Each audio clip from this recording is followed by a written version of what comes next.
Welcome to సరైన TV. ముందుగా headlines చూద్దాం. అసెంబ్లీలో చంద్రబాబు ప్రసంగం శాంతి భద్రతలకు విఘాతం కలిగిస్తే కఠిన చర్యలు తప్పవని హెచ్చరిక. గాంజాయి ట్యాక్స్ ఉక్కుపాదం మోపుతామని వెల్లడి. మహిళా భద్రతకు శక్తి యాప్ రూపకల్పన చేశామని వివరణ.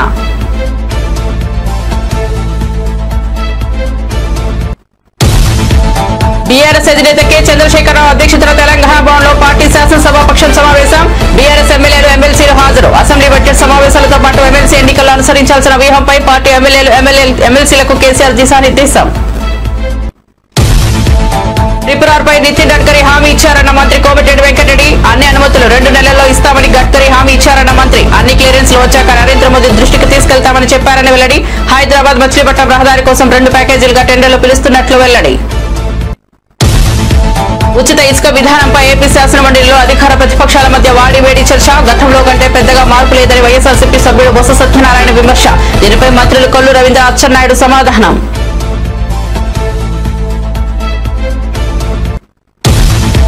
మారిషస్ అధ్యక్షుడికి పవిత్ర గంగాజలాన్ని కానుకగా ఇచ్చిన నరేంద్ర మోదీ. మారిషస్ లో పర్యటిస్తున్న ప్రధాని నరేంద్ర మోదీ. గంగాజలంతో పాటు పలు బహుమతులు అందజేసిన నరేంద్ర మోదీ. మారిషస్ అధ్యక్షుడు ఇచ్చిన విందులో పాల్గొన్న నరేంద్ర మోదీ.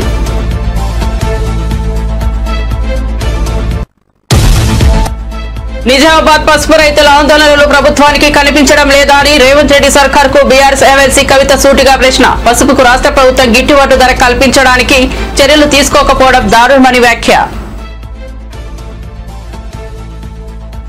ఇక వార్త వివరాల్లోకి వెళ్తే అసెంబ్లీలో వైఎస్ వివేకానందరెడ్డి హత్య కేసుపై సీఎం చంద్రబాబు కీలక వ్యాఖ్యలు చేశారు. నేరస్తులు ఎలా ట్రాప్ లో పెడతారనేందుకు ఇది ఉదాహరణగా పేర్కొన్నారు. వివేక గుండెపోటుతో మరణించారని మొదట చెప్పి సునీత పోస్ట్ మార్టం అడగకపోతే అంత్యక్రియలు చేసేవారని అన్నారు. ఉదయం గుండెపోటు అని చెప్పిన వారు సాయంత్రానికి మాట మార్చారని, నారాసుల రక్త చరిత్ర అంటూ తప్పుడు ప్రచారం చేశారని ఆరోపించారు. నేను ముఖ్యమంత్రిగా ఉండి 2019లో వివేకానంద రెడ్డి మర్డర్ జరిగింది. తెల్లవారితో వాట్సాప్ మెసేజ్ ఏమని, వివేకానంద రెడ్డి గుండెపోటుతో చనిపోయాడు. ఎలక్షన్ సీజన్, నేను కూడా గుండెపోటు అనుకున్నాను. జనరల్ గా నాకు ఎప్పుడు ఏ ఆలోచన వచ్చినా, ఏ మెసేజ్ వచ్చినా మళ్ళా నేను స్టడీ చేస్తా ఉంటాను. అలాంటిది నేను కూడా ఎలక్షన్ లో ఉండి క్యారీ అయ్యాను. నాకు ఒక సీఎంఓ ఉంది, ఒక ఇంటెలిజెన్స్ ఉంది, ఒక డీజీపీ ఉన్నాడు, మా చంద్రరాజు మంత్రి. అప్పుడు అందరం ఉన్నాం. అర్థం కాలేదు, నిజం అనుకున్నాం, నమ్మాం. అంటే నేరస్తులు ఏ విధంగా ట్రాప్ లో పెడతారనేదానికి ఇది ఒక ఉదాహరణ దిశ. అంతవరకే చెప్తున్నాను నేను ఈరోజు. అది అయిన తర్వాత మధ్యాహ్నాలకి బిల్డప్ అయింది. సునీత గారు అడిగారు దీన్ని పోస్ట్ మార్టం చేయాలని. సునీత గారు గాని పోస్ట్ మార్టం అడగకుండా ఉండుంటే క్రిమేషన్ అయిపోయేది. అంటే నేను ఎందుకు ఇవన్నీ చెప్తున్నానంటే, నేరాలు ఘోరాలు చేసే వ్యక్తుల పట్ల ఏ స్థాయి అయిన వాళ్ళైనా సరే మనం అప్రమత్తంగా ఉండకపోతే మాత్రం మనం న్యాయం చేసినట్టు కాదు, మనం కూడా ఇబ్బందులు పడే పరిస్థితి వస్తుంది. ఆ తర్వాత సాయంత్రానికి దిశ ఎప్పుడైతే పోస్ట్ మార్టం చేశారో, ఏ టీవీలో అయితే గుండెపోటని చెప్పారో వాళ్లే సాయంత్రానికి మాట మార్చేసి ఇంతవరకు మా తండ్రి చనిపోయాడు, ఇప్పుడు తండ్రి లేని బిడ్డే కాకుండా చిన్నాన్న ఉంటే ఆ పెద్ద దిక్కు కూడా లేకుండా పోయిందని చెప్తే ప్రజలు నమ్మించే పరిస్థితికి వచ్చారు. 2వ రోజు అధ్యక్ష నా చేతిలో కత్తి పెట్టి నారాసుర రక్త చరిత్రను వేసే పరిస్థితికి వచ్చారు. బాధ కదా దేశ, ఆవేదన కలగదా? ఏంటి ఇలాంటి అరాచకాలు చేసి కూడా రాజకీయాలు చేయగలుగుతామనే ధీమా. నా జీవితంలో ఒకటే చెప్తాను దశ, ఎప్పుడు హత్యా రాజకీయాలు మరక అంటకుండా 45 సంవత్సరాల రాజకీయాలు చేశారు. ఎవరైనా హత్యా రాజకీయాలు చేసిన ప్రజాక్షేత్రంలో పోరాడి అలాంటి వ్యక్తుల్ని శాశ్వతంగా రాజకీయాలు లేకుండా చేశాను తప్ప, శిక్షలు బయటకు చేశాను తప్ప, నేను ఎలాంటి పరిస్థితుల్లో కూడా అలాంటి దీనికి దోహదం చేయలేదు. నేను ఎప్పుడూ చెప్పేవాడిని, ఒక హత్య చేయడం అనేది చాలా ప్రమాదం. పోస్ట్ మార్టానికి కారకులైన వ్యక్తులు మీకు కూడా పోస్ట్ మార్టం జరుగుతుంది, జాగ్రత్తగా ఉండమని హెచ్చరించాను. ఈ రోజు ఈ హౌస్ లో కూడా ఎమ్మెల్యేస్ అందరికీ చెప్తున్నాను, మీ నియోజకవర్గాల్లో లా అండ్ ఆర్డర్ కంట్రోల్ చేయడం మీ బాధ్యత. లా అండ్ ఆర్డర్ ని మనం గాని విస్మరిస్తే ప్రజల్లో అశాంతి వస్తే కరెక్ట్ కాదు. ఇంకొక విషయం కూడా చెప్తున్నాను, రాజకీయ ముసుగులో నేరాలు ఘోరాలు చేసి ఎదురుదారి చేసి తప్పించుకుంటా ఉంటే ఈ ప్రభుత్వంలో సాగనివ్వనని మరొక్కసారి చాలా స్పష్టంగా చేస్తాను. రీజనల్ రింగ్ రోడ్డుపై కేంద్రంతో సంప్రదింపులు కొనసాగుతున్నాయని మంత్రి కోమటిరెడ్డి వెంకటరెడ్డి తెలిపారు. ఢిల్లీలో కేంద్ర మంత్రి నితిన్ గడ్కరీతో భేటీ అయిన అనంతరం మీడియాతో మాట్లాడారు. సంగారెడ్డి, భువనగిరి, చౌటుప్పల్ వరకు టెండర్ల ప్రక్రియ పూర్తయిందని చెప్పారు. త్వరలోనే ప్రాజెక్టు పనులు వేగంగా ప్రారంభమవుతున్నాయని తెలిపారు. ప్రపోజల్స్ కూడా అలైన్మెంట్ కూడా పంపాలని కూడా వారు చెప్పడం జరిగింది. ఇప్పటికే మేము కూడా అలైన్మెంట్ చేయడం జరిగింది. అది పోయిన తర్వాత ముఖ్యమంత్రి గారితో డిస్కస్ చేయడం జరుగుతుంది. రెండవది ముఖ్యమైనది హైదరాబాద్ విజయవాడ 6 లేనింగ్ సంబంధించి మీ అందరికీ తెలుసు. లాస్ట్ టైం పార్లమెంట్లో ఎన్నిసార్లు నేను మాట్లాడినాం. దానికి సంబంధించి కేంద్ర మంత్రివర్యులు ఒకటే చెప్పారు, దాన్ని మచిలీపట్నం వరకు ఎక్స్టెండ్ చేస్తూ కన్సల్టెంట్ని పిలవడం జరిగింది. నేను అప్పుడు చెప్పాను, మళ్ళీ దీన్ని మీరు మచిలీపట్నం అంటే లేట్ అవుతుంది. ఫస్ట్ ఇప్పుడు Hyderabad border Ramoji film city అవతలకి వెళ్ళి విజయవాడకు ఒక ప్యాకేజు 6 లేన్ కోసం ఆల్రెడీ ల్యాండ్ ఎక్వేషన్ అయిపోయింది. దాన్ని టెండర్ పిలవాలని చెప్పినప్పుడు ఎమ్మడే నేషనల్ హైవే చైర్మన్ గారితో సెక్రటరీ గారితో మోర్చ్ సెక్రటరీతో మాట్లాడి 2 ప్యాకేజీలుగా చేస్తూ విజయవాడకి వెళ్ళి మచిలీపట్నం ఒక ప్యాకేజు, హైదరాబాద్ శివారు అంటే రామోజీ ఫిలిం మల్కాపూర్కి వెళ్ళి విజయవాడ వరకు 2 ప్యాకేజీగా చేసి 2 నెలల్లో ఆ ప్రాసెస్ కంప్లీట్ చేసి టెండర్లు పిలవాలని చెప్పి వాడు ఆదేశాలు ఇవ్వడం జరిగింది. అది కూడా సంతోషకరమైన వార్త. మూడవది 12 ఆర్ఓబీలు దాదాపు 1000 కోట్ల రూపాయలు విలువ చేసే ROBs road over bridges sanction చేయడం జరిగింది. దాన్ని కూడా ఎమ్మడే అప్రూవల్ చేసి శాంక్షన్ చేస్తున్నానని చెప్పడం జరిగింది. ఇంకా మిగిలిపోయిన విషయాలు మీ అందరికీ తెలుసు. శ్రీశైలం వెళ్ళే ఎలివేటెడ్ కారిడారు 62 కిలోమీటర్లకు దాని మీద డిపిఆర్తో పాటు స్పీడప్ చేయాలని అడిగినప్పుడు దాన్ని సపరేట్గా మీటింగ్ పెట్టాలని అక్కడున్న అధికారులకు వారు చెప్పడం జరిగింది. ఎందుకంటే ఫారెస్ట్కి తెలుసు 62 కిలోమీటర్లు అంటే చాలా పడుతుంది. దానికి సంబంధించి ఎలివేటెడ్ కారిడార్ సంబంధించి సపరేట్ మీటింగ్ పెడతానని చెప్పి వారు మాకు హామీ ఇవ్వడం జరిగింది. దాంతోపాటు మన కొల్లాపూర్ దగ్గర కృష్ణా నదిపై కేబుల్ బ్రిడ్జు 1200 కోట్స్ సోమశీల ఆ కేబుల్ బ్రిడ్జ్ కూడా 1200 కోట్లతోని టెండర్లు కూడా పిలవడానికి అన్ని ఏర్పాటు చేస్తున్నామని చెప్పి హామీ ఇవ్వడమే కాకుండా 5 రోప్వేలు అడిగినాం మేము. యాదగిరిగుట్టతో పాటు మన భువనగిరితో పాటు రామగిరి కిల్లాతో పాటు డిఫరెంట్ ప్లేసెస్లో రోప్వేల పర్వతమాల ప్రాజెక్టు కింద అడిగినప్పుడు దాన్ని కూడా వారు శాంక్షన్ చేస్తున్నట్టు చెప్పడం జరిగింది. మొన్న కూడా రోడ్డు కూడా 4 ఏళ్ల కింద టెండర్ పిలిస్తే కాంట్రాక్టర్ చేయకపోవడం ల్యాండ్ ఎక్వేషన్ ఫారెస్ట్ క్లీన్తో అయిపోయింది. దాని తెలంగాణ భవన్లో బీఆర్ఎస్ అధినేత కె చంద్రశేఖరరావు అధ్యక్షతన శాసనసభాపక్ష సమావేశం జరిగింది. బీఆర్ఎస్ ఎమ్మెల్యేలు ఎమ్మెల్సీలు హాజరైన ఈ సమావేశంలో అసెంబ్లీ బడ్జెట్ సమావేశాల వ్యూహంపై చర్చించారు. ఎస్సీ వర్గీకరణ, బీసీలకు 42% రిజర్వేషన్ బిల్లులపై పార్టీ అధికారుల దృష్టి సారించాలని సూచించారు. రాష్ట్రంలో రైతాంగ సమస్యలు, వ్యవసాయ రంగంపై సభలో చర్చించే కార్యాచరణపై మార్గనిర్దేశం చేశారు. తెలంగాణలో కాంగ్రెస్ ప్రభుత్వం పెరుగుతున్న వ్యతిరేకతను తట్టుకోలేక సీఎం రేవంత్ రెడ్డి తరచుగా ఢిల్లీకి వెళ్లిపోతున్నారని మాజీ ఎంపీ డాక్టర్ బూర నరసయ్య గౌడ్ వ్యంగ్యాస్త్రాలు సంధించారు. గడికి ఢిల్లీకి పరిగెత్తితే రేవంత్ రెడ్డి అక్కడే ఒక సచివాలయం కట్టించుకోవాలని వ్యంగ్యంగా సూచించారు. ప్రస్తుతం రాష్ట్రంలో కాంగ్రెస్ విధానాలపై తీవ్ర విమర్శలు వస్తున్నాయి. వారు ప్రతిపక్షంలో అత్యధిక వారి యొక్క ప్రభుత్వం బీజేపీ ప్రభుత్వం సెంట్రల్లో అప్పుడు ఎక్కువ కాలం యూపీఏ ప్రభుత్వం ఉండే. కానీ ఆయన ఎప్పుడూ ఢిల్లీ సంవత్సరానికి 2-3 సార్లు కూడా ఢిల్లీ పోలే. అది పరిపాలనా దక్షత అంటే. ఈరోజు ముఖ్యమంత్రి రేవంత్ రెడ్డి గారు వారు ఢిల్లీకి సీఎమ్మా, మరి ఢిల్లీలో కేంద్ర మంత్రి, మరి తెలంగాణ రాష్ట్ర కాంగ్రెస్ ప్రభుత్వాన్ని ముఖ్యమంత్రి అనేది అర్థం కావట్లేదు. ఇంకో విషయం మీ అందరికీ తెలియదు ఏంటంటే, కాంగ్రెస్ పార్టీకి రేవంత్ రెడ్డి ముఖ్యమంత్రి గారికి మధ్య పూర్తిగా అపనమ్మకంతో ఉన్నారు. కాంగ్రెస్ పార్టీ రేవంత్ రెడ్డి గారిని నమ్మట్లేదు, రేవంత్ రెడ్డి గారు కాంగ్రెస్ పార్టీని నమ్మట్లేదు. వీళ్ళిద్దరి మధ్య రిలేషన్ ఎట్లా ఉందంటే మనం చూస్తాం కదా, చిన్నప్పుడు cartoon Tom and Jerry. Congress party మరి రేవంత్ రెడ్డి గారి ముఖ్యమంత్రి గారి మధ్యలో ఉన్నటువంటి సంబంధం సాక్షాత్తు టామ్ అండ్ జెర్రీ రిలేషన్ల లాగుంది. అందుకొరకు వాళ్ళు ఒక సూపర్ సీఎం మీనాక్షి నటరాజన్ గారు తీసుకొచ్చి పెట్టడం జరిగింది. ఇప్పుడు మన జరిగినటువంటి పాపం ఎంబసీ పదవుల సెలక్షన్లో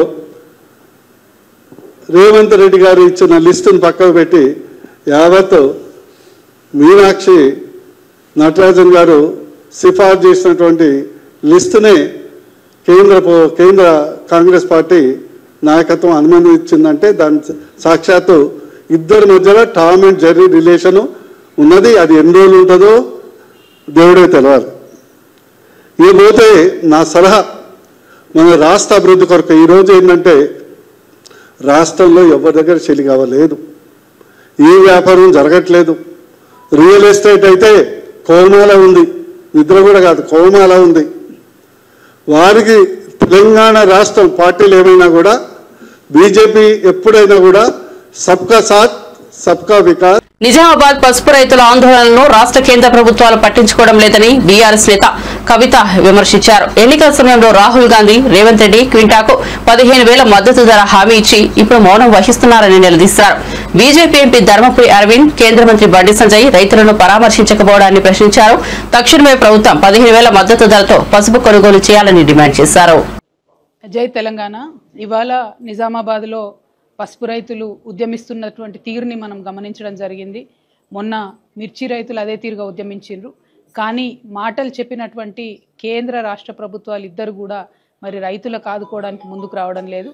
నిజామాబాద్లో పసుపు రైతులకు 15,000 మద్దతు ధర ఇస్తామని చెప్పి కాంగ్రెస్ పార్టీ అధ్యక్షుడిగా ఉన్నప్పుడు ఇప్పటి ముఖ్యమంత్రి గారు రేవంత్ రెడ్డి గారు మాట ఇచ్చి ఉన్నారు. అదే మాట గౌరవనీయులు రాహుల్ గాంధీ గారు కూడా చెప్తున్నారు. కానీ పసుపుకు ఇప్పుడు కనీసం 11,000, 9,000 కూడా రానటువంటి పరిస్థితులలో ప్రభుత్వం ముందుకొచ్చి మా నిజామాబాద్ పసుపు రైతుల్ని ఆదుకోకపోవడం అన్నది కేవలం రైతుల్ని నయవంచన చేయడమే, మోసం చేయడమే. కాబట్టి తక్షణమే రాష్ట్ర ప్రభుత్వం ముందుకొచ్చి పసుపు పంటను కొనుగోలు చేయాలని చెప్పి కనీసం 15,000 రూపాయలు మద్దతు ధర ఇవ్వాలని చెప్పి నేను డిమాండ్ చేస్తూ ఉన్నాను. అదేవిధంగా పసుపు బోర్డు తీసుకొచ్చామని చెప్తున్నటువంటి భారతీయ జనతా పార్టీ మా ఎంపీ అరవింద్ గారు కూడా మరి ఈ సందర్భంలో కనీసం రైతులను పరామర్శించేటటువంటి పరిస్థితి కూడా కనబడడం లేదు. పసుపు బోర్డు తీసుకొచ్చారు, దానికి చట్టబద్ధత లేదు. పసుపు బోర్డు తీసుకొచ్చినారు, దాంతో పసుపు రైతులకు ఒరిగిందేమీ లేదు. కనీసము ఆ పసుపు బోర్డు ఇనాగ్రేషన్ టైంలో బండి సంజయ్ గారు ఒక మాట చెప్పినారు, మేము చాలా దీంతో పసుపు రైతులకు లాభం చేస్తాము, ధరలు పెంచుతామని చెప్పినారు. మరి ఆ ప్రయత్నం చేస్తున్నట్టుగా కూడా కనీసం కనబడతలేదు. సో ఇవాళ కేంద్ర ప్రభుత్వం కూడా ముందుకు రావాలని చెప్పి రైతులను ఆదుకోవాలి, పసుపు రైతులను అని చెప్పి నేను డిమాండ్ చేస్తా ఉన్నాను. Thank you. జై తెలంగాణ. మద్యం స్కామ్ పై సిట్ విచారణ వేగవంతం చేయగానే తాడేపల్లి ప్యాలెస్ ముందు మద్యం ఫైళ్లు తగలబెట్టినట్లు వార్తలు వస్తున్నాయని మంత్రి అచ్చెన్నాయుడు అన్నారు. పోలీసులు సీసీటీవీ ఫుటేజ్ ఇవ్వాలని 4 సార్లు లేఖ రాసిన జగన్ ఎందుకు ఇవ్వడం లేదని ప్రశ్నించారు. ఫుటేజ్ ఇవ్వడానికి జగన్ ఎందుకు భయపడుతున్నారని నిలదీశారు. ఫైర్ యాక్సిడెంట్ జరిగినా లేకపోతే ఒకరికొకరు పొడుచుకొని మర్డర్ చేసినా సరే ఫస్ట్ హ్యాండ్ ఇన్ఫర్మేషన్ ఏంటంటే అక్కడ ఉన్నటువంటి పబ్లిక్ సమాచారం ఇస్తారు. ఒకవేళ లేకపోతే సీసీ కెమెరాలు ప్రభుత్వం పెడితే ప్రభుత్వ సీసీ కెమెరాలను తీసుకుంటారు. ఒకవేళ ప్రభుత్వం దగ్గర అది లేకపోతే అక్కడ ఉన్నటువంటి షాపింగ్ కాంప్లెక్స్ అయితే షాపింగ్ కాంప్లెక్స్, రెసిడెన్షియల్ కాంప్లెక్స్ అయితే రెసిడెన్షియల్ కాంప్లెక్స్, ఒకవేళ సొంత హౌస్ ఉంటే ఇప్పుడు సీసీ కెమెరాలు లేనటువంటి హౌసులు లేవు, షాపింగ్ కాంప్లెక్స్లు లేవు, అన్ని దగ్గరలో సీసీ కెమెరాలు పెట్టారు అధ్యక్ష. ఆ రోజు ఫైళ్లు తగలబడ్డాయి. వెంటనే ప్రభుత్వం అప్రమత్తమై అక్కడికి వెళ్లి ప్రభుత్వ సీసీ కెమెరాలు ఏవి ఉన్నాయో చూసి మొత్తం వెరిఫై చేశారు. అక్కడ ఉన్నటువంటి సీసీ కెమెరాల్లో కొంత సమాచారమే వచ్చింది. ఆ సీసీ కెమెరాల్లో అక్కడ ఎవరైతే హౌస్ ఉందో హౌస్ నుంచి బయటకు వచ్చి ఇది జరిగినట్టుగా కొంత ఆధారం కనిపించింది. అలాగని చెప్పి మేము విమర్శ చేయలేదు. మా ఆఫీసర్స్ ఒక లేఖ రాసి మా దగ్గర కొంతే సమాచారం ఉంది, మీ దగ్గర కూడా సీసీ కెమెరాలు ఉన్నాయి, మీ దగ్గర ఇన్ఫర్మేషన్ మాకు ఇవ్వండి అని 3-4 సార్లు అడిగితే బాధ్యత కలిగినటువంటి వ్యక్తులైతే కనీసం ఇన్సిడెంట్ జరిగినప్పుడు అక్కడ ఏం జరిగిందో బయటికి చెప్పాలని ఆలోచన ఉన్నటువంటి వ్యక్తులైతే ఇగో మా దగ్గర కూడా ఈ సమాచారం ఉంది, దీన్ని కూడా మీరు తీసుకొని 2 క్లబ్స్ చేసి ఎవడు తప్పు చేశాడో వాడిని శిక్షించండి అని చెప్పాలి అధ్యక్ష. కానీ బాధ్యత రాహిత్యంగా ఇవ్వకుండా మళ్ళీ ఎదురుదాడు అధ్యక్ష. మా నాయకుడిని హతమార్చేయాలని, మా నాయకుడిని దాడి చేయాలని చాలా మంది ప్రయత్నం చేస్తున్నారని చెప్పి మళ్ళీ తిరిగి పోలీస్ స్టేషన్లో కంప్లైంట్ ఇచ్చిన పరిస్థితి అయితే ఏమనాలి? అందుకే మేము స్పష్టంగా ఆరోపణ చేశాం. ఆ రోజు ఏవైతే లెక్కరకు సంబంధించినటువంటి ఫైల్స్ అన్ని కూడా అక్కడ తీసుకొచ్చి తగలబెట్టారని చేశాం. మీ దగ్గర సీసీ కెమెరా ఉంది కదా, మీ దగ్గర ఇన్ఫర్మేషన్ ఉంది కదా, మీ ఇంట్లో నుంచే వచ్చినట్టుగా, మీ ఇల్లు అంటే మీ ఇల్లు కాదు, అక్కడ సంఘటన జరిగిన దగ్గర ఏ హౌస్ అయితే ఉందో ఆ హౌస్ నుంచి బయటకు వచ్చినట్టుగా ఆధారాలు ఉన్నాయి కదా. మీరు అది బయట పెట్టి నిరూపించవలసింది పోయి మళ్ళీ ఎదురుదారు అధ్యక్ష. సమాజం గుడ్డిది కాదు, ప్రజలు గుడ్డి వాళ్ళు కాదు. నేను చెప్పిన దాంట్లో అవాస్తవం చెప్పండి. ఒక షాపింగ్ కాంప్లెక్స్ దగ్గర యాక్సిడెంట్ అయితే ఫైర్ది, ఆ షాపింగ్ కాంప్లెక్స్ లోకి వెళ్ళి సీసీ ఫుటేజ్ తీసుకుంటలేదు అధ్యక్ష, చెప్పండి. ఇది ఎక్కడైనా దేశంలో? రాష్ట్రంలో భూ కబ్జాలు పెరిగిపోతున్నాయని, ప్రభుత్వ భూములు, అటవీ భూములు కూడా కొట్టేశారని సీఎం చంద్రబాబు ఆందోళన వ్యక్తం చేశారు. భూ కబ్జాదారులను అరికట్టేందుకు పగడ్బందీగా చట్టాన్ని తీసుకురాబోతున్నామని, అవసరమైతే డ్రోన్ పెట్రోలింగ్ ప్రారంభిస్తామన్నారు. సైబర్ సెక్యూరిటీపై ప్రత్యేక దృష్టి పెట్టామని, 26 సైబర్ పోలీస్ స్టేషన్లు ఏర్పాటు చేస్తున్నామని తెలిపారు. వివేకానందరెడ్డి హత్య కేసును ప్రస్తావిస్తూ మొదట గుండెపోటుగా ప్రకటించి తర్వాత కథ మార్చారని వ్యాఖ్యానించారు. మాకు ఏ కంప్లైంట్ వచ్చినా ఇప్పటికి కూడా ఇక్కడ అన్ని సమస్యల పరిష్కారం చేయగలుగుతున్నాం. కానీ వీళ్ళు చేసినటువంటి ఈ భూ వివాదాలు, ల్యాండ్ రిలేటెడ్ కాన్ఫ్లిక్ట్స్ అయితే భయంకరంగా తయారైనాయి. 22A ఉపయోగించారు, రికార్డ్స్ తారుమారు చేశారు, ప్రభుత్వ భూములు కొట్టేశారు, ఫారెస్ట్ భూములు కొట్టారు. ఇవి మామూలుగా ఫారెస్ట్ భూముల దగ్గరికి ఎవరు పోరు, అలాంటివి కూడా జరిగే పరిస్థితి వచ్చింది. అందుకే ఈ ప్రత్యేక చట్టం కూడా గుజరాత్ లో చాలా బాగా పనిచేసింది. ఎవరైనా సరే ల్యాండ్ గ్రాబింగ్ చేస్తే, భూ కబ్జాలకు పాటుపడితే ప్రభుత్వం కేసు పెట్టిన తర్వాత దాన్ని ప్రూవ్ చేసుకునే బాధ్యత కూడా వాళ్ళపైనే ఉంటుంది. దాంట్లో మళ్ళీ ఏ మాత్రం కూడా ఉపేక్ష లేదు. అలాంటి పగడ్బందీ చట్టాన్ని కూడా తీసుకొస్తున్నాం. ఈ చట్టం ద్వారా ఎక్కడైనా ఎవరైనా సరే భూ కబ్జా చేయాలంటే భయపడే పరిస్థితి రావాల్సిన ఉంది. అలాంటి చట్టాన్ని కూడా తీసుకొస్తామని చెప్పి కూడా నేను మీకు తెలియజేస్తున్నాను. అదే మరిగా దిశ ఈరోజు టెక్నాలజీ, డ్రోన్స్ ఉపయోగిస్తున్నాం. ఇంకా మా వాళ్ళందరూ మాస్టరైజ్ చేస్తున్నారు. అవసరమైతే డ్రోన్స్ ద్వారా నైట్ పెట్రోలింగ్ కూడా చేయడానికి, పోలీస్ పెట్రోలింగ్ బదులు డ్రోన్ పెట్రోలింగ్ చేయడానికి కూడా శ్రీకారం చుడుతున్నాం. సీసీటీవీ కెమెరాలు పెడుతున్నాం, లేటెస్ట్ టెక్నాలజీ పెడుతున్నాం. ఒక్కొక్కసారి దిశ చాలా మంది కేసుల్లో తప్పించుకుంటున్నారంటే నేరాలు చేయడం, సాక్ష్యాలను తారుమారు చేయడం, తద్వారా పనిష్మెంట్ లేకుండా తప్పించుకునే పరిస్థితికి వస్తున్నారు. కానీ ఇటీవల డిపార్ట్మెంట్ మీరు చూస్తే చాలా గట్టిగా పనిచేసి 2-3 నెలల్లోనే శిక్షలు పడే కన్విక్షన్ వచ్చే పరిస్థితి తీసుకొచ్చారు. దానికి డిపార్ట్మెంట్ మనస్ఫూర్తిగా అభినందిస్తున్నా. ఇది వండర్ఫుల్ వర్క్. దీన్ని ఇంకా పగడ్బందీగా మనం చేయాల్సిన అవసరం ఉంది. ఇది కూడా చేస్తామని చెప్పి నేను మీకు తెలియజేసుకుంటూ, ఉచిత ఇసుక విధానంపై ఏపీ శాసన మండలిలో అధికార ప్రతిపక్షాల మధ్య వాడివేడి చర్చ జరిగింది. ఉచిత ఇసుక విధానం వల్ల గతంలో కంటే పెద్దగా మార్పు లేదని వైఎస్ఆర్సీపీ సభ్యుడు బొత్స సత్యనారాయణ విమర్శించారు. దీనిపై మంత్రులు కొల్లు రవీంద్ర, అచ్చెన్నాయుడు సమాధానమిచ్చారు. ఉచిత ఇసుక విధానం అమలులో సమస్యలను అధిగమిస్తూ ఎప్పటికప్పుడు సరళీకృతం చేస్తూ వస్తున్నామని మంత్రి కొల్లు రవీంద్ర తెలిపారు. రోజు ఎంతకు దొరుకుతుంది అంటే ఉచిత ఇసుక అన్నప్పుడు 375 రూపాయలు ఒక టన్ కి ఉచితంగా వాళ్ళకి అదనంగా సేవ్ అవుతుంది. ఇప్పుడు హ్యాండింగ్ ఛార్జీల్లో 25 రూపాయలు సేవ్, అంటే 400 రూపాయలు తగ్గాలి. 10 టన్నుల లారీకి ఒక టన్నుకి 400 లెక్కన తగ్గితే 4000 రూపాయలు, 10 టన్నుల లారీ అయితే 4000 రూపాయలు తగ్గాలి. దయచేసి అది తగ్గిందా లేదో ఒకసారి వెరిఫై చేయమని మంత్రిగా మీ ద్వారా రిక్వెస్ట్ చేస్తాను. నేను దాన్ని కాంట్రవర్సీ పోలేదు, దాని గురించి కాదు. ఒకసారి వెరిఫై చేస్తే మీకు కూడా దానివల్ల ఎంతవరకు అయింది లేదు, ఏ విధంగా ముందుకు పోవాలనే ఆలోచన కూడా వస్తుంది. నాకు తెలిసి మా జిల్లాలో మాత్రం, మా జిల్లా కానీ, విశాఖపట్నంలో కానీ, విశాఖపట్నం టౌన్లో కానీ, విశాఖపట్నం జిల్లాలో కానీ, విజయనగరంలో కానీ, శ్రీకాకుళంలో కానీ ఇంతకుముందు ఇచ్చిన 400 రూపాయలు తగ్గించి ఆ క్వాంటిటీకి ట్రాక్టర్ కానీ, లారీ కానీ, ట్రాక్టర్ అయితే మూడు యూనిట్లు వస్తుంది, అంటే సుమారు 1200 రూపాయలు తగ్గాల. అదే లారీకి అయితే 4000 రూపాయలు తగ్గాల. ఆ సందర్భం లేదని నాకున్న ఇన్ఫర్మేషన్ దయచేసి తమరు పరిస్థితిని చూస్తా కోరుతున్నాను. గత ప్రభుత్వంలో వాళ్ళు 375 రూపాయలు కాదు అధ్యక్ష, వాళ్ళు ట్రాన్స్పోర్ట్ కానీ ఇవన్నీ కూడా మళ్ళీ ఎక్స్ట్రా, అవన్నీ కూడా ఎక్స్ట్రా ఇస్తున్నారు. ఇప్పుడు ట్రాన్స్పోర్ట్ ఎక్స్ట్రా అన్నది 375 రూపాయలు రీచెస్ దగ్గర కాస్టే. ఇప్పుడు మేము ఆ రీచ్ దగ్గర 0 అధ్యక్ష. రీచ్ దగ్గర ఒక పైసా చెల్లించాల్సినటువంటి అవసరం లేదు. జస్ట్ ఏదైతే హ్యాండ్లింగ్ ఎక్కడ లోడింగ్ ఛార్జెస్ ఉంటాయో ప్లస్ ట్రాన్స్పోర్ట్ ఛార్జెస్ కట్టుకుంటే వస్తుంది. ఇదే విశాఖపట్నంలో అధ్యక్ష 1700 రూపాయలకి అన్నారు అధ్యక్ష. ఇవాళ 600-700 రూపాయలకి విశాఖపట్నంలో అవైలబిలిటీ ఉంది అధ్యక్ష. కావాలంటే చూద్దాం. స్టాక్ పాయింట్స్ అంటే వాళ్ళు తెచ్చుకునేది మళ్ళీ స్టాక్ లో పెడతారు కాబట్టి వాళ్ళకైనా లోడింగ్ ఛార్జెస్ డబుల్ అవుతుంది తప్ప మిగతా డైరెక్ట్ మేము కూడా పంపిస్తున్నాం అధ్యక్ష. డైరెక్ట్ పంపిస్తే 600-700 రూపాయలకి వస్తుంది. విజయవాడ 200 రూపాయలు వస్తుంది అధ్యక్ష. గతంలో ఇక్కడ విజయవాడలో మేము 30-40 వేల రూపాయలు కొనుక్కున్నాం అధ్యక్ష. ఇట్లా చాలా వ్యత్యాసం ఉంది. కాబట్టి మీరు ఎంక్వైరీ చేసుకుని వాళ్ళ ప్రజలు అయితే చాలా సంతోషంగా ఉన్నారు అధ్యక్ష. కన్స్ట్రక్షన్ యాక్టివిటీ కూడా చాలా ఫాస్ట్ గా జరుగుతుంది అధ్యక్ష. మీరు ఏదైనా సలహాలు సూచించి ఖచ్చితంగా తప్పకుండా ఈ పాలసీ ద్వారా ప్రజలకి ఏది మంచి జరిగితే అది తీసుకోవడం మేము ఎప్పుడు కూడా సిద్ధంగా ఉంటాం అధ్యక్ష. ధన్యవాదాలు అధ్యక్ష. ఈ లెక్కలు ఈ రేట్లలోకి వెళ్ళడానికి నాకు ఇష్టం లేదు, కానీ గ్రౌండ్ లో జరుగుతున్నది 2024లో మాకు అధికారం ఇచ్చారు అధ్యక్ష.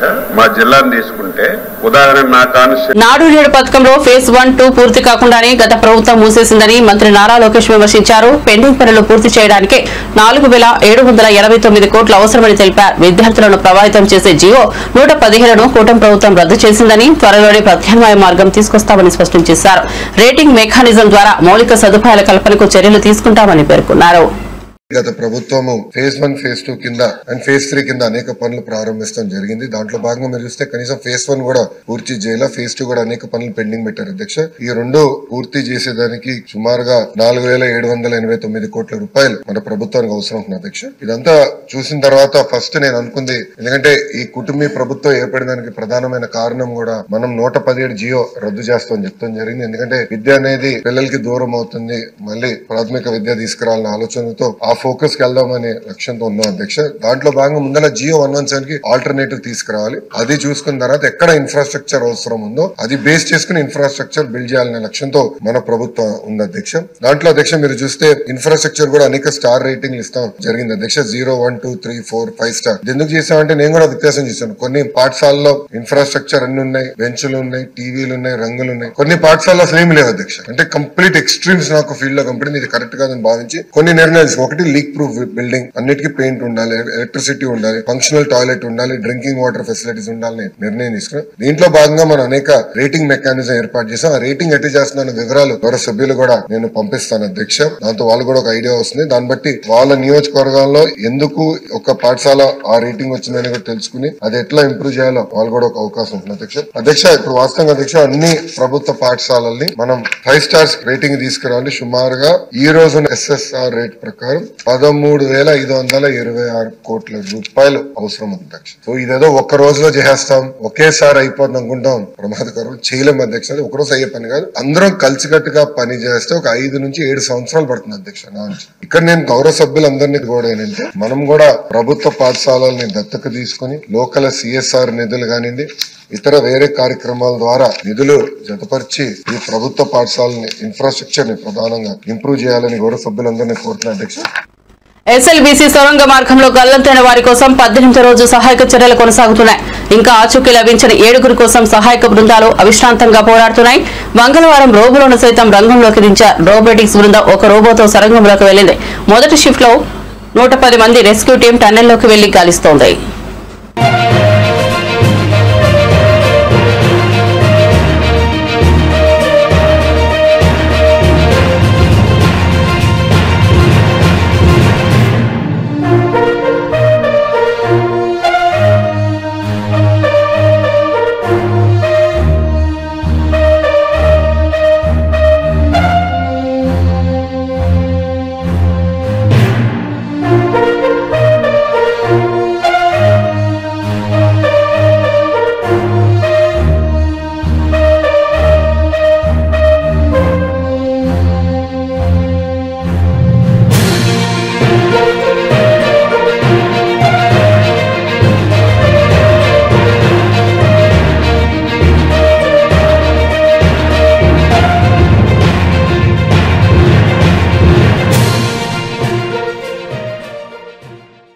మారిషస్ లో పర్యటిస్తున్న ప్రధానమంత్రి నరేంద్ర మోదీ ఆ దేశ అధ్యక్షుడు తరం గోఖులకు మహాకుంభమేళా నుంచి తీసుకెళ్లిన పవిత్ర జలాన్ని అందించారు. నరేంద్ర మోదీ ఆయనతో భేటీ అయ్యారు. ఈ సందర్భంగా పవిత్ర జలంతో పాటు పలు బహుమతులను అందజేశారు. అనంతరం మారిషస్ అధ్యక్షుడు ఇచ్చిన విందులో పాల్గొన్నారు. అంతకుముందు మారిషస్ ప్రధాని నవీన్ రామ్ గోలంతో నరేంద్ర మోదీ భేటీ అయ్యారు. ఆ దేశ జాతిపిత సిఓ సాగర్ రామ్ గోలం పేరుతో మీద ఏర్పాటు చేసిన బొటానికల్ గార్డెన్ ను వారు సందర్శించారు. ఇరువురు ప్రధానులు గార్డెన్ లో చెరొక మొక్క నాటారు. అమ్మ పేరిట మొక్క నాటినట్లు నరేంద్ర మోదీ ఎక్స్ వేదికగా వెల్లడించారు.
తిరుమల శ్రీ వెంకటేశ్వర స్వామి వారిని బలగం సినిమా దర్శకుడు వేణు దర్శించుకున్నారు. మంగళవారం వీఐపీ విరామ సమయంలో స్వామివారి సేవలో పాల్గొని మొక్కులు చెల్లించుకున్నారు. దర్శనానంతరం రంగనాయకుల మండపంలో వేద పండితులు వేద ఆశీర్వచనం అందించగా ఆలయ అధికారులు శ్రీవారి తీర్థ ప్రసాదాలు అందజేసి పట్టు వస్త్రంతో సత్కరించారు.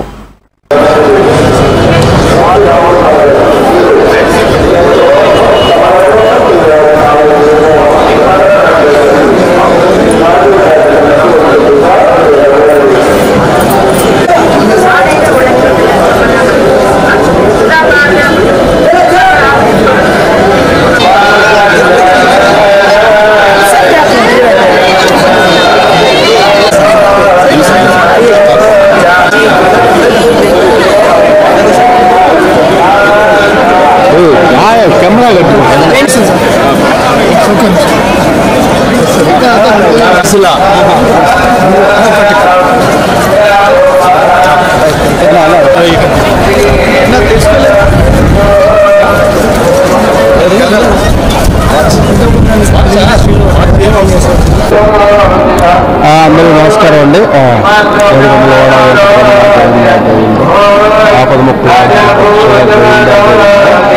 సో నేను త్వరలో రెండో సినిమా మొదలు కాబోతుంది. సో దానికోసం ఆశీర్వాదం తీసుకుందామని వచ్చాను. సో నెక్స్ట్ మళ్ళీ ఎస్సీసీలో రాజుగారి బ్యానర్లో నా రెండో సినిమా చేస్తానండి. త్వరలో స్టార్ట్ అవుతాను. మరిన్ని అప్డేట్స్ కోసం చూస్తూనే ఉండండి సరైన టీవీ.